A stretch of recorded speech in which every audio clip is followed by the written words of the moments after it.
یو مسلمان بنده دی او هغه په داسې تکلیف کې مبتلا دی چې بچی پیدا شي هغه وفات کیږي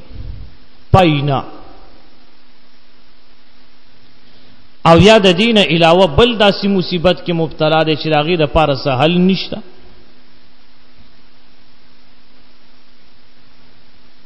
نو دی وی چې الله پاک زما دا اولاد اوپایي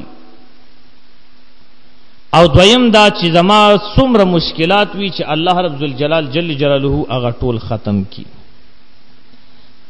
نو دغه مسلمان رور ته پکار دی چې دی پارا نمبر 23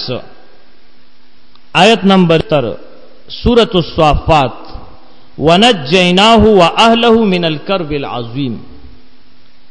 دا آیات با سحر او ماخام د سحر او د ماخام د مانځنه بعد یول الزل دی ویو چې یول الزل دا آیات د سحر مانځنه پس او د ماخام مانځنه پس وی الله رب ذوالجلال جل جلاله با